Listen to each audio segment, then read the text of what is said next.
حضرت یعقوب علیہ السلام حضرت اسحاق علیہ السلام کے بیٹے، حضرت ابراہیم علیہ السلام کے پوتے اور حضرت یوسف علیہ السلام کے والد ہیں۔ یوں انبیاء کرام کے مبارک سلسلے میں آپ کو یہ خصوصیت حاصل ہے کہ آپ کے دادا اور والد نبی ہیں، تو خود بھی اس منصب پر فائز ہوئے اور صاحب زادے کو بھی اللہ تعالیٰ نے نبوت عطا فرمائی۔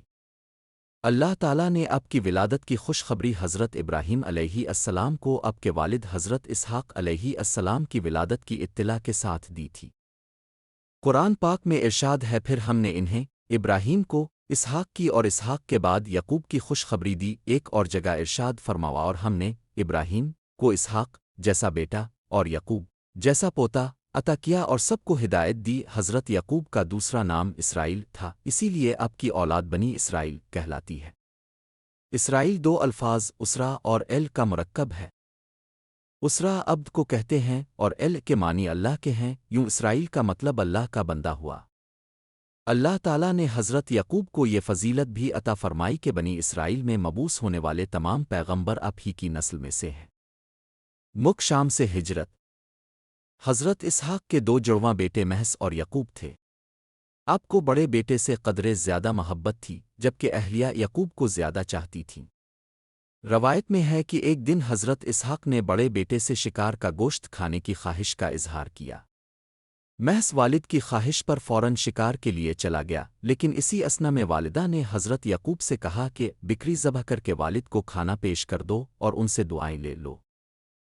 حضرت یعقوب نے والدہ کے مشورے پر ایسا ہی کیا، لیکن جب بڑا بھائی گوشت بھون کر والد کی خدمت میں لے کر گیا اور اسے حقیقت کا علم ہوا تو وہ حضرت یعقوب کا دشمن ہو گیا۔ والدہ نے جب یہ دیکھا تو انہوں نے حضرت یعقوب کو فوری طور پر اپنے ماموں کے پاس عراق کے شہر حران جانے کی ہدایت کی۔ حضرت اسحاق کو بھی محض کی ناراضی کا علم تھا، لہذا انہوں نے بھی اس مشورے کی تائید کی اور پھر حضرت یعقوب اس روز رات کے پہلے پہر ماموں کے پاس جانے کے لیے نکل کھڑے ہوئے۔ راستے میں خواب۔ حضرت یعقوب اس رات اور دوسرے دن چلتے رہے اور پھر رات کے کسی پہر ایک گاؤں کے باہر جنگل میں ایک پتھر کو تکیے کی جگہ سر کے نیچے رکھ کر سو گئے۔ وہ خواب میں دیکھتے ہیں کہ آسمان سے زمین تک ایک سیڑھی لگی ہوئی ہے جس سے فرشتے اوپر چڑھ اور نیچے اتر رہے ہیں۔ اسی دوران اللہ تعالیٰ حضرت یعقوب سے مخاطب ہوتے ہیں کہ میں تجھ کو عنقریب برکت دوں گا اور تیری اولاد کو کثیر کر دوں گا۔ یہ زمین تیرے لیے کر دوں گا اور تیرے بعد تیری اولاد کے لیے بھی۔ جب حضرت یعقوب نیند سے بیدار ہوئے تو انتہائی خوش تھے۔ اپنے منت مانی کہ اگر وہ اپنے والدین کی طرف سلامتی کے ساتھ لوٹ گئے تو اس جگہ جہاں خواب نظر آیا تھا اللہ عز و جل کی عبادت کے لیے ایک گھر بنائیں گے۔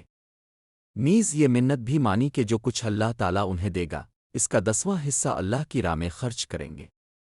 حضرت یعقوب نے اس پتھر کو تیل لگایا جس پر سر رکھ کر سوئے تھے تاکہ واپسی میں اس کے ذریعے جگہ کی نشاندہی ہو سکے۔ ماموں کی بیٹیوں سے نکاح۔ حضرت یعقوب طویل سفر کے بعد رین میں اپنے ماموں کے پاس پہنچ گئے۔ ماموں بھانجے کو دیکھ کر بے حد خوش ہوئے اور ان کی خوب خاطر مدارات کی۔ ماموں ہیلابان کی دو جوان بیٹیاں تھیں، بڑی کا نام لیا اور چھوٹی کا راہیل تھا۔ حضرت یعقوب نے ماموں سے چھوٹی بیٹی راہیل کا رشتہ مانگا تو ماموں نے اس شرط کے ساتھ ہاں کر دی کہ وہ 6 سال تک ان کی بکریاں چرائیں گے۔ جب مدت گزر گئی اور شرط پوری ہو گئی تو انہوں نے لوگوں کو اکٹھا کر کے دعوت کی اور شادی کر دی۔ رات کو حضرت یعقوب پر انکشاف ہوا کہ شادی تو راہیل کی بجائے بڑی بہن لیا سے ہوئی ہے۔ حضرت یعقوب نے صبح ماموں سے پوچھا، آپ نے ایسا کیوں کیا؟ میں نے تو راہیل سے نکاح کا پیغام دیا تھا۔ ماموں نے جواب دیا، ہمارے ہاں بڑی بیٹی کے ہوتے چھوٹی سے نکاح نہیں ہو سکتا۔ ہاں اگر تمہیں چھوٹی پسند ہے تو میں اس سے بھی تمہارا نکاح کر دوں گا، مگر تمہیں مزید 7 سال تک بکریاں چرانی ہوں گی۔ حضرت یعقوب نے مزید 7 سال تک بکریاں چرائیں، جس کے بعد ان کا نکاح چھوٹی بہن سے بھی کر دیا گیا۔ واضح رہے اس وقت 2 بہنوں کا ایک ہی وقت میں ایک مرد سے نکاح ہو سکتا تھا۔ مورخین تحریر کرتے ہیں کہ حضرت یعقوب کی 4 بیویاں تھیں جن سے اللہ تعالیٰ نے آپ کو اولاد کثیر سے نوازا۔ آپ کے 12 بیٹے اور ایک بیٹی ہوئی۔ بیٹوں کی شادیاں ہوئیں اور پھر ان کی اولاد پھیلتے پھیلتے 12 قبیلوں کی شکل اختیار کر گئی۔ چھوٹی بیوی راہیل سے 2 بیٹے پیدا ہوئے، ایک حضرت یوسف علیہ السلام اور دوسرے بنیامین۔ مک شام واپسی کا حکم۔ حضرت یعقوب نے 20 برس تک ماموں کے گھر قیام فرمایا، پھر انہیں اللہ تعالیٰ کی جانب سے واپس ارض کنعان جانے کا حکم ملا۔ تو انہوں نے اپنے اہل و عیال کے ساتھ ہرون سے واپس جانے کی تیاریاں شروع کر دیں۔ بیٹیوں اور ان کے بچوں سے جدائی کے سبب ماموں اداس و غمگین ہو گئے۔ انہوں نے حضرت یعقوب کو روکنے کی کوشش کی لیکن وہ تو حکم الہی کے پابند تھے۔ بالاخر ماموں نے بھیڑ بکریوں کے بڑے ریوڑ اور زاد راسات کر کے سب کو رخصت کیا۔ بڑے بھائی سے ملاقات۔ حضرت یعقوب اپنے اہل و عیال مال مویشیوں کے ساتھ سفر کرتے ہوئے اس مقام پر پہنچ گئے جہاں ان کے بڑے بھائی محض رہتے تھے۔ محض نے جب اپنے علاقے میں ایک اجنبی قافلے کو دیکھا تو بڑے متعجب اور متجسس ہوئے۔ انہوں نے اپنے لوگوں کو قافلے کی جانب روانہ کیا تاکہ حقیقت حال کا علم ہو سکے۔ لوگوں نے واپس آ کر بتایا کہ اس قافلے کا سربراہ یعقوب علیہ السلام نامی کوئی شخص ہے اور یہ لوگ ہرون سے نقل مکانی کر کے کنعان جا رہے ہیں۔ محض نے جب یہ سنا تو انہیں 20 برس پرانا واقعہ یاد آ گیا اور وہ سمجھ گئے کہ یہ تو چھوٹے بھائی یعقوب ہیں۔ پھر محض نے اپنے قبیلے کے 400 لوگوں کو ساتھ لیا اور حضرت یعقوب کی جانب چل پڑے۔ جب حضرت یعقوب کو اپنے بڑے بھائی کے آنے کا علم ہوا تو خوف زدہ ہو گئے کہ جس بھائی کے ڈر سے وہ 20 برس والدین سے دور رہے آج انہی سے سامنا ہونے جا رہا ہے۔ روایت میں ہے کہ اس موقع پر اللہ تعالیٰ نے آپ کے پاس فرشتے بھیجے جنہوں نے کہا کہ آپ پریشان نہ ہوں، اللہ آپ کے ساتھ ہے، اپنے بھائی کے استقبال کی تیاری کریں۔ اس پیغام سے انہیں بڑا حوصلہ ملا۔ انہوں نے بھائی کو تحفے میں دینے کے لیے اپنے ریوڑ میں سے خوبصورت بھیڑ بکریاں ساتھ لیں اور کچھ دور جا کر بھائی کا استقبال کیا۔ 20 سال کی طویل جدائی نے محض کے دل سے رنجش اور نفرت ختم کر دی تھی۔ بیت المقدس کی تعمیر۔ حضرت یعقوب نے کچھ دن بڑے بھائی کی میزبانی میں گزارے پھر ان سے اجازت چاہی۔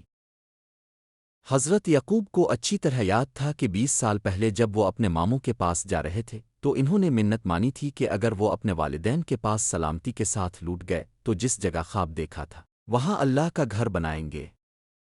لہذا وہ 20 سال پارانے راستوں کو یاد کرتے ہوئے یروشلم کے قریب اس بستی تک پہنچ گئے جس کے باہر انہوں نے قیام فرمایا تھا۔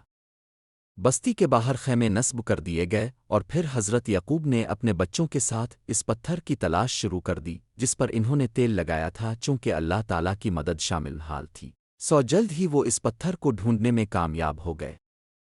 جس جگہ وہ پتھر نصب تھا وہ بستی کے ایک شخص شخم بن جمور کی ملکیت تھی۔ اپنے 100 بھیڑوں کے بدلے اس سے یہ جگہ خریدی اور پھر اپنے بیٹوں کے ساتھ مل کر وہاں ایک عبادت گاہ تعمیر کی۔ یہی جگہ بیت المقدس کہلاتی ہے۔ اہلیہ کا انتقال۔ بیت المقدس میں قیام کے دوران حضرت یوسف کی والدہ حضرت راحیل کے یہاں دوسرے بیٹے بن یامین کی پیدائش ہوئی لیکن دوران زچگی وہ انتقال کر گئیں۔ حضرت یعقوب اور غموں کا پہاڑ۔ حضرت یعقوب کو چھوٹی بیوی سے ہونے والے 2 بیٹوں یوسف اور بن یامین سے بے حد محبت تھی اور انہیں ہمیشہ اپنے ساتھ رکھا کرتے تھے۔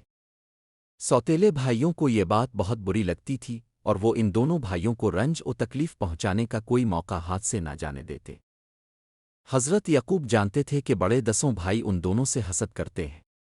حضرت یعقوب نے اپنی زندگی کا بڑا حصہ رنج و غم میں گزارا۔